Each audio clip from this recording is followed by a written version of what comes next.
హాస నాటక చక్ర 12వ భాగం స్వప్న వాసవ దత్తలోని గొప్పతనం చెప్తాను. ఇందులో ఇతర వైశిష్ట్యాలు ఏమిటో చెప్తున్నా.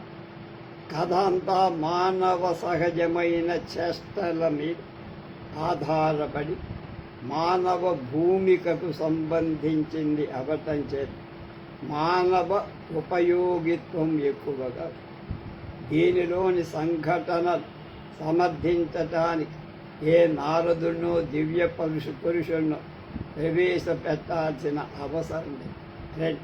దీనిలో కవిత్వం, నాటకాభినయం ఒకదానితో ఒకటి మెంచకుండా బ్యాలెన్స్ సమతూకంలో.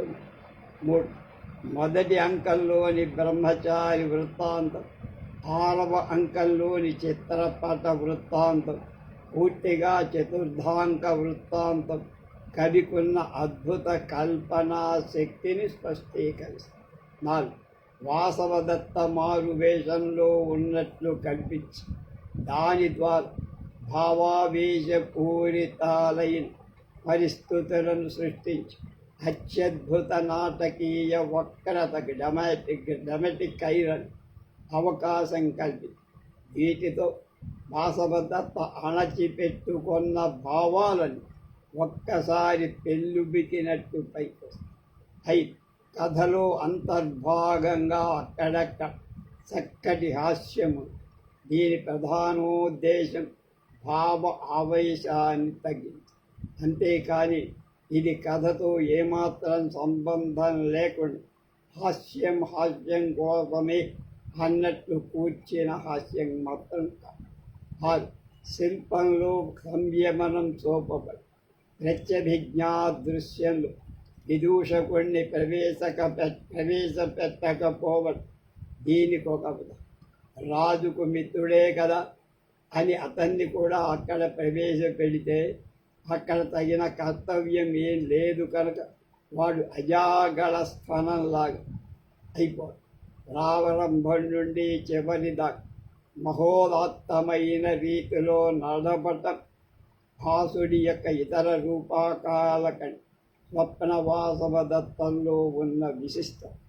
ఇతర రూపకాలలో కూడా భాసుడి ప్రతిభ అత్యున్నత శిఖరాలు అందుకున్న కొన్ని దృశ్యాలు లేకపోవు. అయితే స్వప్న వాసవ దత్తంలో ఉన్న గొప్పతనం దీనిలో సర్వాంశ పరిపూర్ణత్వము. ఇది ఇతర సంస్కృత కల్పకాలలో చాలా అరుదుగా కలదు. ఒక్క పదం కూడా వ్యర్థం కాలేదు. అనవసరమైన శిల్పం లేదు, ప్రయోజన రహిత సంఘటన లేదు, అనవసరం కాని పాత్ర లేదు, ఏ ప్రక్రియ వ్యర్థంగా ఉపయోగించలేదు. భావ పోషణలో వైషమ్యం లేదు. విస్తృత వర్ణనలు చేసి నాటకీయ ప్రయోజనాలు దెబ్బతీయటం లేదు. అర్థం లేని వెర్రి గంతులు, అలౌకిక శక్తుల ఆలంబనం లేదు.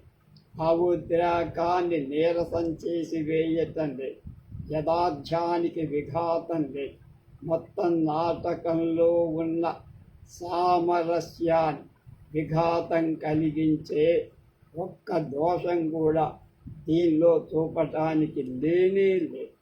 ఇది చిన్న విషయం కూడా ప్రధాన కథతో ఏదో విధంగా సంబంధించి తత్పరిపోషకంగా ఉంది. మంచి నేర్పుగల చిత్రక కుంచెతో గీసిన ప్రతి రేఖకి కూడా ఏదో ఒక ప్రయోజనం ఉంటూ అది మొత్తం చిత్రాన్ని సుందరతరంగా దిద్దటంలో ఏ విధంగా సహకరిస్తుందో అదే విధంగా ఉంటుంది భాసుడు ఈ నాటకంలో చూపిన శిల్ప రచన. దీనిలో ఉన్న సర్వాంగీణ సౌందర్యాన్ని చూసి రాజశేఖర్ అగ్ని పరీక్ష అనే పేరుతో భాసుడి రూపకాలనన్నిటిలో దీనికున్న వైశిష్ట్యాన్ని ప్రశంసిస్తారు. నాటకంలో అత్యంత ప్రాధాన్యం కలవి రసము, భావం. ఈ అతి తీవ్ర భావ ఆవేశాల అనాయాసంగా చిత్రించగలిగిన భాసుడి శక్తి స్వప్న వాసవంలో అడుగడుగునా కనపడు. భావావేశం దృష్ట్యా చూసినా కూడా స్వప్న దృశ్యంలో వాసవదత్త అగ్రస్థానంతో ఇక్కడ భాసుడు ఆమెను వివిధ భావపుంజంగా అతి సుందర రూపంలో చిత్రించారు. పరస్పర విరుద్ధాలైన ఎన్నో భావాలు ఆమెలో కలిసిలో ఒక్క ప్రక్క ప్రేమానందాలు, మరో ప్రక్క భ్రమ సంభ్రమాలు, భయ సంభ్రమాలు, ఆశ్చర్యాలు, వీటన్నిటికీ అణచివేస్తూ తీవ్రమైన దుఃఖం ఆమెలో. ఈ విధంగా కరుణ, విప్రలంబ, శృంగార, భయానక, అద్భుత రసాల మేళనం స్వప్న వాసవదత్తంలో. వాసవదత్త మరణించిందని అనుకుంటున్న ఉదయం, శోకభరితమైన ఉదయంతో పూర్వం తన వద్ద వాసవదత్త వీణాభ్యాసం చేస్తున్న రోజులను గురించి స్మరించిన తీరు వర్ణించే ఈ చిన్న శ్లోకం భావావేశ చిత్రానికి ఒక అద్భుతమైన ఉదాహరణ. బహుశోప్యుపదేశేషు యయా మామీక్షమాణయ హస్తేన ప్రస్థకోణేవ కృతం ఆకాశవాదితం. నేను పూర్వం వీణ నేర్పే రోజులు నాకేసే కళ్ళు అప్పగించి చూస్తున్న ఆ వాసవదత్త కోణం వేదిక చివర తొడిగిన లోహపు ఉంగరం వంటి జారిపోయిన చేతితో ఆకాశవాద్యం వాయిస్తూ ఉండేది. ఇక్కడ ఒకదానిలో ఒకటి అతుక్కుపోయే రెండు హృదయ విదారకమైన ప్రాచీన కాలపు స్మృతులతో మండిపోతున్న నాయక హృదయ కుడ్యాల మధ్య తద్గ్రంథంగా అంకురిస్తున్న ప్రేమ భావం పులకరిస్తున్న నాయక హృదయం నిక్షిప్తమై ఉన్నట్టు వర్ణన. పదాలతో మోహపెట్టే శక్తి భాసుడిలో ఒక పెద్ద ఆకారం మధ్య కానీ, దాని ఒక భాగంలో కానీ మరొక చిత్రాన్ని నిర్మించే ఆధునిక చలనచిత్ర శిల్పం వంటి శిల్పం ఇందులో పదాల్లో చూపించారు. భాసుడి ఇతర రచన ఇప్పుడు లభిస్తున్న 13 రూపకాలే కాక ఇంకా మరేవైనా రచనలు భాసుడు చేశాడా అన్న ప్రశ్న సాధారణం. కాళిదాసులాగా ఇతడు రూపక రచనలోనే కాక శ్రవ్య కావ్యం కూడా సమర్థుడా రాయటానికి. సమర్థుడైతే ఏనా రాశాడా? అవి ఖండకావ్యాలు కానీ మనకు లభ్యంగా లేదా భవభూతి, జయదేవ, వేదాంత దేశి మొదలైన రచనలాగా ఇతడు కావ్యాలే కాకుండా శాస్త్ర గ్రంథాలు రాశాడా? ఇలాంటి ప్రశ్నలకు సులభంగా సమాధానం దొరకటం కష్టం. ఇతడు ఇంకా కొన్ని రూపకాలు రచించడానికి చెప్పిన సూచన లేకపోతే గడ్డిపోతంత ఆధారం దొరికినా వదిలిపెట్టని విమర్శలు, అనేక విధాల భూకానగానాలు గ్రంథాలు అతడు రచించినా కొందరు చెప్పడం కూడా లేదు, వాదోపవాదాలు కూడా లేదు. కనుక ఇవి భావ ఉత్తేజకాలైన కవి హృదయ స్పందన అని స్వరూప్ అనే డాక్టర్ చెప్పారు.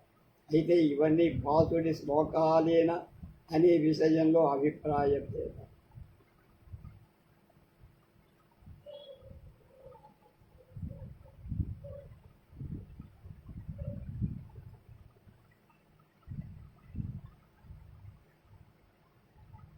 భాసుడిదిగా చెప్పబడుతున్న యజ్ఞఫలం అనే నాటకాన్ని గురించి 2 మాటలు చెప్పాలంటున్నారు.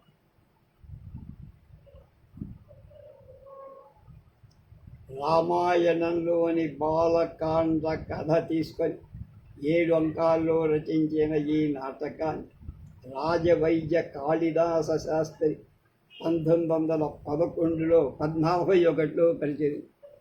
ఈ నాటకంలో ప్రచురణతో సంబంధం ఉన్న జయపుర నివాసి పండిత గోపాలదత్త శాస్త్రి తానే ఈ నాటకం రచించినట్టు, నామచౌర్యం అంటే ఆ పేరు తను పెట్టుకున్నట్టు చెప్పారు. సంవత్సరం తర్వాత ఒప్పుకున్నాడు. కనుక తన కర్తృత్వాన్ని నిరూపించటానికి నిగూఢంగా ఉంచిన 3 రహస్య చిహ్నాలు కూడా చెప్పారు.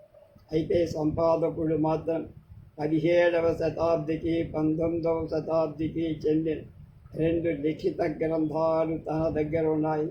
గోపాలదత్త శాస్త్రి ఏదో మోసం చేయటానికి అలా అంటున్నాడని. ఈ విషయాలన్నింటినీ డాక్టర్ ఆర్ఎన్ దాండేకర్ తర్వాత జీసీ చాలా పూర్తిగా పరిశీలి. ఈ నాటకం ఎవరో సమర్థులై పండితుడు చేసిన నామచౌర్యం, ఫోర్జరీ అని అందరూ ఒప్పుకోరు. సత్యం ఏనాటికైనా అతి దృఢమైన గోడలు కూడా చీల్చుకొని అతి సూక్ష్మమైన పగుళ్ళ నుంచి తొంగి చూస్తూ ఊహించలేని దివ్యశక్తితో బయటకి వచ్చి తీరుతుంది.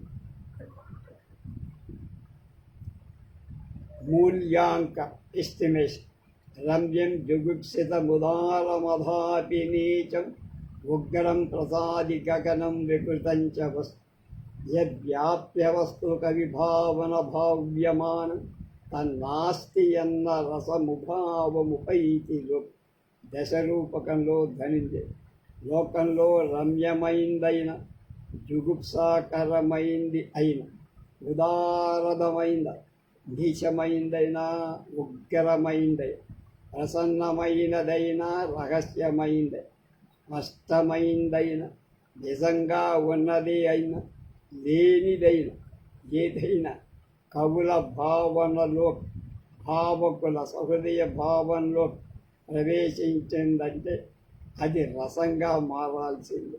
అద్భుతమైన మాట. వివిధ సాహిత్య ప్రక్రియలలో రూపకానికి ఉన్న వైశిష్ట్యాన్ని గుర్తించిన మొట్టమొదటి సంస్కృత సాహిత్య విమర్శకుడు వామన.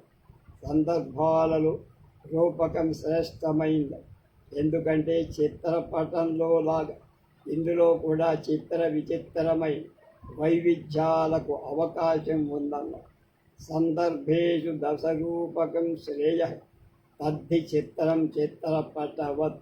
ఇది ప్రేక్షకులను దృష్టిలో ఉంచుకొని చెప్పినము. కవిని కూడా దృష్టిలో పెట్టుకొని నాటక రచన కవితాశక్తికి పరాకాష్ఠ అని చెప్పే నాటకాంతం కవిత్వం. ఇలాంటి వాక్యాలు ప్రసిద్ధి.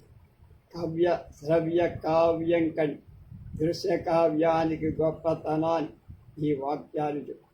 శ్రవ్య కావ్యాలలో కవి కనపడు. ప్రతి చోట కవి వ్యక్తిత్వమే కను.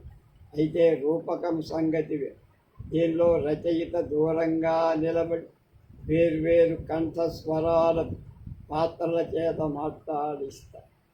ఆయా రచయితల రూపాలు దారు శీఘ్ర క్రమంలో భౌతిక మానసిక స్థితులలో పరివర్తనాలను చూపుతూ ఉంది. కవి ఎంతో ప్రతిభావంతుడైతే తప్ప ఈ విధంగా భావాది పరివర్తన వైవిధ్యం కలదు. గొప్ప నాటక రచయితల రచనలలో ఈ సత్యం స్పష్టంగా ఉంటుంది. అలాగే ఉదయనుడు విదూషకుడితో స్వప్నవాసవ దత్తంలో రుజ్వాయతాంచ విరలాంచ నతోన్నతాంచ సప్తరి శివంశ కుటిలాంచ నివర్తనేషు నిర్ముచ్యమాన భుజగోదర నిర్మలస్య సీమామివాంబరతరస్య విభజ్యమానాం. స్వప్నవాసవ దత్తం 4లో ఈ కొంగల పంక్తి కొన్ని చోట్ల ఒకమారు వంకర లేకుండా పొడవుగా, ఒకసారి దూరంగా పల్చగా, ఒకమారు ఎగుడు దిగుడుగా, మడుపులు తిరిగేటప్పుడు సప్తర్షి మండలంలో వంకరగా, కోసం విడుస్తున్న పాము పొట్టల నిర్మలంగా ఉన్న ఆకాశం మీద సరిహద్దు ఏర్పరచడం కోసం గీసిన రేఖలాగా ఉంది. ఇంతకుముందు ఆ కొంగల పంక్తినే రాజుకు చూపిస్తూ విదూషకుడు బలరాముడి భుజంలా చాలా అందంగా ఉందని వర్ణిస్తాడు. రాజుపై విధంగా చెప్పిన తెమ్మడ పద్మావతి చేతి ఆ కొంగల పంక్తిని పద్మావతికి చూడు ఎంత బాగుందో. దగ్గర గుచ్చిన తెల్ల కలువల దండల చాలా అందంగా ఉంది కదా. ఇక్కడ ఒకే ప్రాకృతిక దృశ్యాన్ని చూసిన రాజు, అతడి మిత్రుడు విదూషకుడు అంతఃపుర పరిచారిక మూడు స్వరూపాలలో దాన్ని వర్ణిస్తారు. ఈ ఉపమానాల్లో మనకు పై కనపడే దానికంటే ఎక్కువ అందం. ఇక్కడ నాటక రచయిత కనపరిచిన సూక్ష్మ శిల్ప చాతుర్య సహృదయులెవ్వరూ గుర్తించకుండా ఉండలే. ఇక్కడ కవి శిల్పం ఒకే సమయం మూడు జతల కళ్ళు, మూడు వేర్వేరు హృదయాలు స్వీకరి ముగ్గురు వ్యక్తుల స్వభావానికి అనుగుణంగా మూడు విభిన్న చిత్రాలను మన కళ్ళ ఎదుట నిలబ. ఇది సహజ కవితా శక్తిగా భాసుడి వంటి వాడు మాత్రమే చూపగల వైశిష్టం. ఇక్కడ ముగ్గురు వ్యక్తులు ఉపయోగించిన మూడు చిత్రాలు వాళ్ళ మానసిక స్థితికి, వ్యక్తిత్వానికి అనుగుణం. తన దేశం సీమాంతరాల గురించి, తనతో శత్రుత్వం వహించిన ఇరుగు పొరుగుల వాళ్ళ గురించి తెలిసిన రాజు ఆ కొంగల పంతి మామూలుగా తెల్లని వస్తువులతో ఏర్పరిచే సీమాంతర రేఖ సరిహద్దు రేఖలాఖలు, పౌరాణిక కథలతో పరిచయం ఉన్న బ్రాహ్మణ విదూషకుడి బలరాముడి భుజదండల్లా ప్రతిరోజు ఉద్యానాలు, పుష్పాలు, పుష్పమాలలు చూడటానికి అలవాటు పడిన మధుర స్వభావం గల యువతి అంతఃపుర పరిచారక పుష్పాల పంక్తిలాగా. ఇతర రాజుల కంటే కూడా ఆ సమయంలో సీమా యుద్ధాల గురించి, తన రాజ్యభ్రష్టుని చేసిన అరుణ్ణి గురించి ఎక్కువగా ఆలోచిస్తున్న ఉదయుడు సీమాంతర రేఖగా కనబడటంతో అధికమైన ఔచిత్యం. ఇక్కడ ఉపయోగించిన ఉపమానాలు జాగ్రత్తగా పరిశీలిస్తే ఇందులో శిల్పం భాసుడికున్న మానవ మనస్తత్వ పరిశీలన నైపుణ్యాన్ని చెప్పు. శరత్కాలంలో నిర్మలంగా ఉన్న ఆకాశాన్ని వర్ణించటానికి ఉపమానంగా ఉపయోగించిన అప్పుడే కోసం వెడిచిన సర్పం సారస భక్తికి సమానంగా ఉపయోగించిన చోట రుజువుగా, ఒక చోట రుజువుగా అంటే స్ట్రైట్, ఒక చోట వంకరగా, ఒక చోట ఎత్తు, ఒక చోట ఉన్న సీమాంతర రేఖ, ఈ రెండు కూడా అన్ని విధాలా సంపూర్ణంగా రాజుకు ఉన్న సౌందర్య దృష్టిని సూచిస్తుంది. ఆ దృశ్యం సమగ్ర సౌందర్యాన్ని మన కళ్ళ ముందు నిలబెడుతోంది. విదూషకుడు ఉపయోగించిన ఉపమానం రెండు రంగుల కలయికను సూచిస్తున్న నిష్పత్తికి, ఔచిత్యానికి దూరంగా మొరటు. పరిచారకులు ఉపయోగించిన ఉపమానం అసంపూర్ణమైన చిత్రం చెప్తారు. ఇక్కడ మనం భాసుడి నాటకీయ దృష్టిలో ఉన్న పరినిశ్చితత్వాన్ని చూడాలి. ఈ మూడు చిత్రాలు ముగ్గురు పాత్రల ధీశక్తిలో, సౌందర్యాస్వాదన సామర్థ్యంలో ఉన్న తారతమ్య స్పష్టంగా చూపిస్తుంది. నాటకీయ సంభాషణలు అతి స్వాభావికమైన రీతులు నడపటంలో, అత్యుత్తమమైన నాటకీయ శిల్ప చక్కగా అనాయాసంగా నిర్వహించటంలో భాసుడికి అసాధారణమైన నైపుణ్యాన్ని ఈ మూడు చిత్రాలు ఒకటి.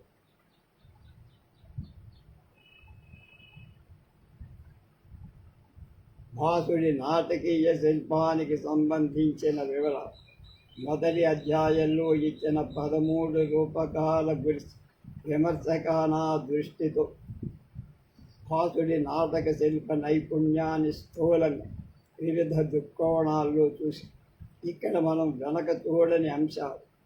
ఉత్తమ కళకు ప్రధాన లక్షణం పొదుపు అని అందరూ అంగీకరించిన విషయమే.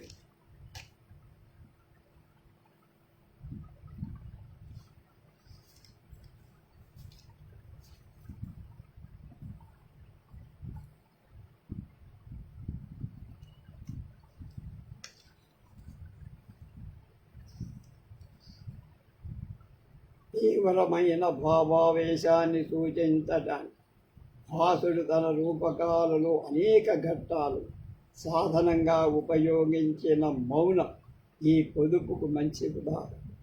రాముడు సీతాలక్ష్మణుడు మౌనాన్ని దశరథుడి వార్తగా తనకు కూడా వీణ నేర్పమని పద్మావతి కోరిన ఉదయుడు ఒక నిట్టూర్పు విడిచి మౌనంగా వెళ్ళిపోయాడు.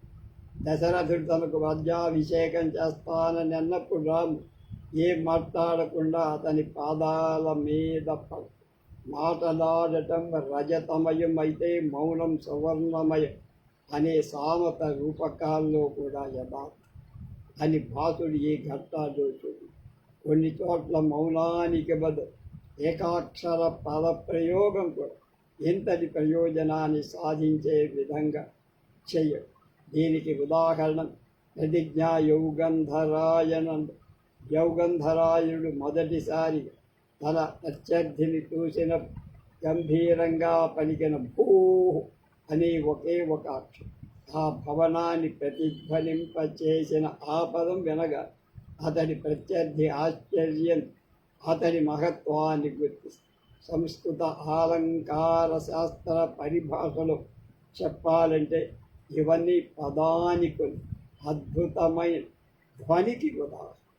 భాసుడు అనేక నాటకీయ ప్రయోజనాలు సాధించటం కోసం ఎక్కువగా ఉపయోగించే టెక్నిక్ విధానం ఏమిటంటే తన పాత్రలు ఇతరుల ముఖ కవళికలను బట్టి వాళ్ళ అభిప్రాయాలు గ్రహించేట్టు అభిమానకంలోని ప్రస్తావనలు ఈ విధాన సంభాషణ ఉద్యానం వైపు మరల్చడానికి దాని ద్వారా ప్రధాన కథకు సంబంధించి ఏనుగు వృత్తాంతాన్ని ప్రవేశపెట్టడానికి ఉపయోగం.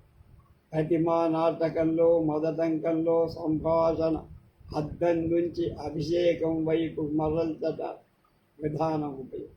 అదే అంకంలో అవధాతిగా నవ్వు ఆపుకుంటున్నట్టు సీతగా దీనివల్ల వల్కల వృత్తాంతం ప్రవేశం. బహుగణిత గుణిత నాటకీయ ప్రభావాన్ని సృష్టించడం కోసం నాటకీయ వక్రత ఐరనీ వాడటం భాసుడు సిద్ధహస్తం. గదాఘాతం చేత నేలపై ఒరిగిన దుర్యోధనుడు తన తండ్రి ఎలాంటి అవస్థలో ఉన్నాడో కూడా తెలుసుకోనలేదు. అతని కుమారుడికి మధ్య జరిగిన సంభాషణలు ఈ వక్రత ఐరన్ కరుణరస పోషకంగా యుద్ధంలో పట్టుబడిన అభిమన్యుడికి మారువేషంలో విన్న భీమార్జునుడి మధ్య జరిగిన సంభాషణలు వక్రత ఐరని ఆనందకరంగా హాస్యస్ఫోరకంగా ఈ రెండు స్థలాల ఆనందకరలో సన్నివేశంలో కూడా ఐరని వక్రత. అందుచేతనే ఈ రెండు సంభాషణల చేత సన్నివేశ వక్రత ఐరని సాధారణంగా కలిసి ఉంటాయని W.H. హడ్సన్ చెప్పి భాసుడు ఉపయోగించిన ఈ విస్మయం ఎంత భావోద్రేక ద్యోతకంగా ఉంటుందో చూడాలంటే స్వప్నవాసవ దత్తకే వెళ్ళాలి. ఉదయనుడు నివసించే ప్రసాదంలోని వాసవదత్త మారు వేషంలో పద్మావతి చెలిగత్తెగా ఉండటం కరణ ఉత్పాదకమైన వక్రత ఐరని కొన్ని చోట్ల ఆనందోత్పాదకాన్ని కూడా ఉపయోగించటానికి గొప్ప అవకాశం. ఈ విధానంలో బహు సమర్థుడైన భాసు ఈ సదవకాశాన్ని చక్కగా ఉపయోగించి భావావేశాన్ని అణిచిపెట్టుకొని ఉన్న వాసవదత్త అనేకసార్లు ఉదయుడికి సంబంధించిన విషయాలు అప్పుడప్పుడు తనకు సంబంధించిన విషయాలు పైకి చెప్పేసి చిక్కుల్లో పడుతూ ఉదయుడి సౌందర్యాన్ని గురించిన మాటలు వచ్చి ఎవరో సందేహం చెప్తే ఆమె వెంటనే ఆయన చాలా సౌందర్యవంతుడంటూ పద్మావతి ఉదయుడి మీద ఉన్న ప్రగాఢ ప్రేమను గురించి చెబుతూ వాసవదత్త కూడా అంత ప్రేమ ఉండి ఉంటుందా అన్నప్పుడు అంతకంటే ఎక్కువ అని అనుకోకుండా వాసవదత్త నోటి నుండి వచ్చేసి తానే సృష్టించిన ఎలాంటి పరిస్థితులు ఏర్పడ్డా ఆమె స్వామయస్ఫూర్తితో ఏదో చెప్పి బయటపడాల్సిన తన భర్తనే వివాహమాడమన్న సవతి కోసం వాసవదత్త తన చేతులతోనే వివాహమాల కట్టాల్చి వచ్చిన అందులోని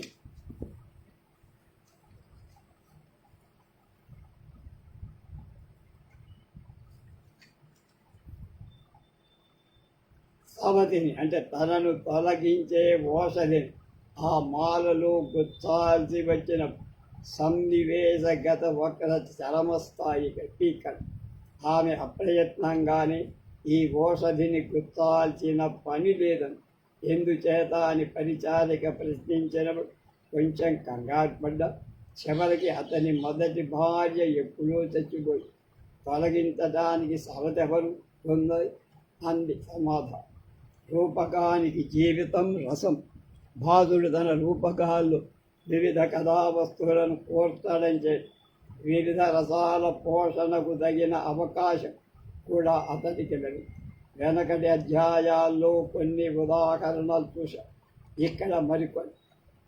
భాసుడు కరుణ రసాన్ని యౌగంధరాయనుడిలో ఎలా కలిగి స్నాతస్య యస్య సముపస్థిత దైవతస్య పుణ్యాహ ఘోష వివరే పటః వదంతి తస్యైవ కాల విభవాత్తిధి పూజనేషు దైవత ప్రణామచరితా నిగడాహ శ్వసంతి ప్రతిజ్ఞా యోగంధ. ఏ మహారాజు స్నానం చేసి దేవతారాధనకు వెళ్ళిన బ్రాహ్మణుల పుణ్యాహ మంత్ర పఠన ధ్వని శాంతించిన పిమ్మట పటహాలు మోగుతూ ఉంటాయి. ఆ మహారాజే ఇవాళ ఆయా తిథులలో దేవతా పూజలు చేసేటప్పుడు చేతికి కట్టిన సంఖ్యలు తప్పుడవుతున్నాయి. ఏమిటి కాల ప్రభావం? స్వప్న వాసవదత్తలో మహాశీరుడి కంచుకి దుఃఖాక్రాంతుడై ఉదయుణ్ణి ఓదార్చేటప్పుడు పలికినటువంటి మాటలలో తత్వబోధ మిశ్రితమైన కరుణరసం. వయోవృద్ధుడైన అతడు ఈ విధంగా బోధించడం ఎంతో సముచితంగా కం శక్తో రక్షితం మృత్యుకాలే రజ్జుచ్ఛేదే చే ఘటం ధారయన్. ఏవంలో స్థూల్యధర్మాపనానాం కాలే కాలే ఛిద్యతే రుహ్యతే చ. మృత్యువు ఆసన్నమైన ఎవరిని రక్షిస్తారు? ఆడు తెగిపోయిన ఘటం అంటే కొండ ఎవరు ఆపగలరు? నూతిలో పడకుండా అడవులలో లోకం ఛేదింపబడుతూ అడవులలాగా లోకం ఛేదింపబడుతూ మళ్ళీ పెరుగుతూనే. వృద్ధుడైన తన మధ్యమ కుమారుణ్ణి గురించి విలపించిన ఈ చిన్న శ్లోకంలో భాసుడు అతి సాధారణమైన అలంకారాలను కూడా తీవ్రతర భావ ఆవిష్కరణ ఏ విధంగా నేర్పుతో ఉపయోగించాడు. యస్త్రిశృంగో మమ స్వాస్తి మనోజ్ఞో వంశ పర్వత స మధ్యమశృంగభంగేన మనస్తపతి మే భృశం. మధ్యమ వ్యాయు నా వంశమనే పర్వతం 3 శిఖరాలతో ప్రకాశిస్తోంది. ఇప్పుడు మధ్య శిఖరం కూలిపోవటం నా మనస్సుకు చాలా బాధ కలిగి. భాసుడు శృంగారానికి ప్రాధాన్యం ఇచ్చిన కవి కాదు. అతని 13 రూపకాయలు 3 శృంగార ప్రధానం. శృంగార సంభోగం విప్రలంభం అనే 2 రూపాలలో పోషించవచ్చు. తాను ఏనుగు బారి నుండి రక్షించిన రాజకుమార్ సౌందర్యాతిశయాన్ని వర్ణిస్తూ అభిమారకుడు అన్న మాటల ఆవేశభరితమైన ప్రేమ ఎలా ఉందో. ప్రతిచంద్రం ధాత్రా యువతి వపుషాం కిన్ను రచితం గతా వా స్త్రీరూపం కథమపి చ తారాధిపరుచి విహాయ స్త్రీ కృష్ణం జలశయన సుప్తం కృతభయ ధృతాన్య స్త్రీరూపం క్షితిపతి గృహే వా నివసతి. అవిమారకం. ఆమె బ్రహ్మదేవుడు స్త్రీ రూప నిర్మాణం కోసం ముందుగా తయారు చేసుకున్న ఒక మోడల్, ప్రతిచందం, నమూనా. చంద్రకాంతి ఏ కారణం చేతను ఈ విధంగా స్త్రీ రూపం దాల్చిందా? మహావిష్ణువు జలశయనం మీద శయనించటం చూసి అక్కడ ఉండటానికి భయపడిన లక్ష్మి మరొక స్త్రీ రూపం ధరించి రాజప్రాసాదంలో ఉందా. ప్రేమావేశభరితుడైన యువకుడి మనస్సులో కలిగే ఈ సందేహాలను వర్ణించే ఈ శ్లోకం భాసుడి తర్వాత వచ్చే కాళిదాసాది శృంగార కవుల అనుకరణీయం కూడా. ఉదయుడు తన విశ్వాసపాత్రుడైన విదూషకుడితో చెప్పిన ఈ క్రింది మాటలలో పూర్వం వాసవదత్త మీద అతనికి ఎలాంటి ప్రేమ ఉండేదో అభివ్యక్తం. మరామ్యవంత్యాధిపతి సుధాయ ప్రస్థానకాలే స్వజనం స్మరంచ బాష్పం ప్రవృత్తం నయనాంతలగ్నం స్నేహాన్ మమైవోరసి పాతయంత్యా. స్వప్నవాసవదత్త 5. ఉజ్జయిని విడిచి వచ్చేటప్పుడు ఆ అవంతి రాజకుమారి తన బంధుజనాన్ని తలచుకొని నేత్రాంతాల మీద వేలాడుతున్న కన్నీటి బిందువులు నా వక్షస్థలం మీదనే జార్చే ఆ సంఘటన ఇంకా నా మనస్సులో మెదులుతూనే ఉంది. అలాగే వీరరసానికి సంబంధించినంత భాసుడి రూపకాల్లో ఎన్నో ఉదాహరణ. గురుభంగంలో మరణోన్ముఖుడైన దుర్యోధనుడు భార్యను ఓదారుస్తూ భిన్నామే భృకుటీ గదా నిపతితైర్వ్యాయుద్ధ కరోత్థితై యక్షంతు తరితై ప్రహారరుధిరైరారావకాశో ధృత అశ్యేమౌ ప్రణకాంచనౌ నాంగదధరౌ పర్యాప్త శోభౌ భుజే భర్తా తేన పరాన్ముఖో యుధి హతః కిం క్షత్రియే రోదిషి. క్షత్రియ వంశంలో పుట్టిన దాన ఎందుకు ఏడుస్తావు? నీ భర్తను ఎవరు ఈ భూమి నుండి పారిపోతుండగా చంపలేదు కదా. చూడు, యుద్ధం చేసేటప్పుడు గదా ప్రహారం చే నా కనుబొమ్మల ప్రదేశం చిక్కిపో, దెబ్బల వల్ల చిందిన రక్త బిందు వక్షస్థలం హారానికి అవకాశం లేకుండా ఈ భుజాలు గాయాలని బంగారు బాహు పురులతో ఎంతో ప్రకాశిస్తుంది. మరణోన్ముఖుడైన దుర్యోధనుడు పలికిన వీరరస భరితాలై ఈ మాటలను కరుణరస ఛాయలు స్పష్టంగా పరిస్థితిని బట్టి ఏర్పడిన కరుణ వీరరసాన్ని అత్యధికంగా పోషి. ఇదే విధంగా ఇలాంటి పరిస్థితుల్లో చూపబడిన వీర కరుణాన్ని అత్యధికంగా పోషిస్తుంది. భారతీయ సాహిత్యం ప్రకారం ఒక చోట 2-3 రసాలు కలిస్తే దానికి రససంకరం అని. ఇది అనేక విధాల ఏర్పడు. ఈ శ్లోకంలో వీర కరుణాల సమ్మేళనం అంటే వీర కరుణ రస సంకరం ఏర్పడు. భాసుడి రూపకాలు అన్ని విధాల హాస్యం ఉంది. చమత్కార రూపమైన సూక్ష్మహాస్యం, పరిహాసం చేయటానికి ఉపయోగించే స్పష్టహాస్యం, అధిక్షేప రూపమైన హాస్యం, అలాగే నిగూఢ విస్మయాన్ని కలిగించే ఐరానిక్ హాస్యం, మాట మాటకు సన్నివేశాలకు సంబంధించిన హాస్యం, కావాలని ప్రయోగించిన హాస్యం, అనుకోకుండా ఏర్పడిన హాస్యం. ఈ విధంగా వివిధ రూపాల హాస్యం మనకు.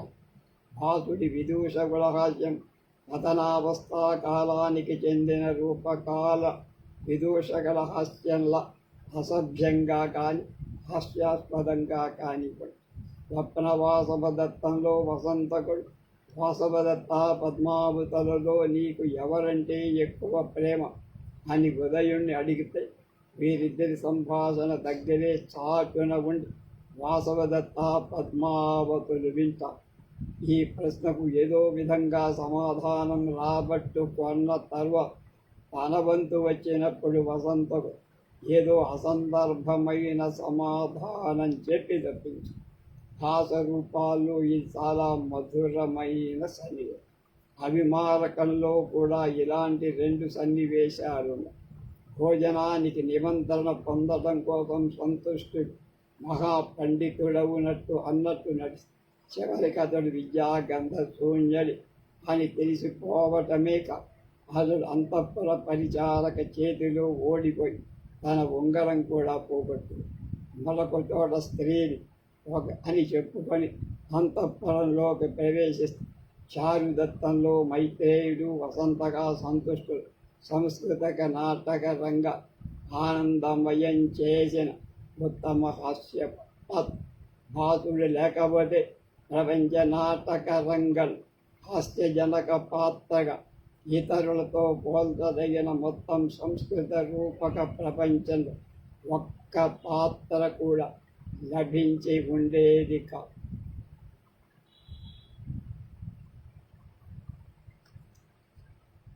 రాబోయే సంఘటనలు చెప్పే సస్పెన్స్ భాసుడు ఎలా పోషించాడు నాటకాల్లో రేపు తెలుసుకుందాం.